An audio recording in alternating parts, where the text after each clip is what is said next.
எப்பவுமே வந்து நம்ம நியூ இயருக்கு வரும்போதே நம்ம எப்பவுமே ஒரு பைபிள் வாங்குவோம். சரி, இன்னைக்கு கூட நம்ம போய் வாங்கலாம்.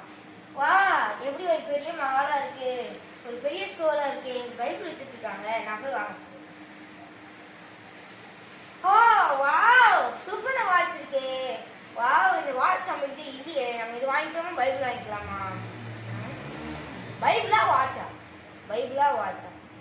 சரி, பைபிள் நெக்ஸ்ட் மந்த் வாங்கிக்கலாம். ஃபர்ஸ்ட் வாட்ச் வாங்கிக்கலாம். இந்த போன் ரொம்ப பழசா இருக்கு. நம்ம காசு எடுத்துக்கிட்டு வேற ஐபோன் வாங்கிடுவோம்.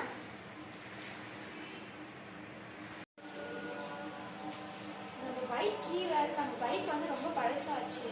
சரி, நம்ம பைபிள் வாங்கணும். நம்ம பைபிள் வாங்கலாமா, நம்ம மொபைல் வாங்கலாமா? நமக்கு மொபைல் தான் ஃபர்ஸ்ட் முக்கியம். அதனால நம்ம மொபைல் தான் வாங்கணும்.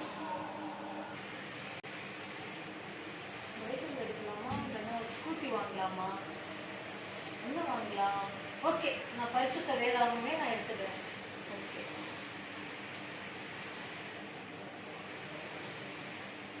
Wow, super.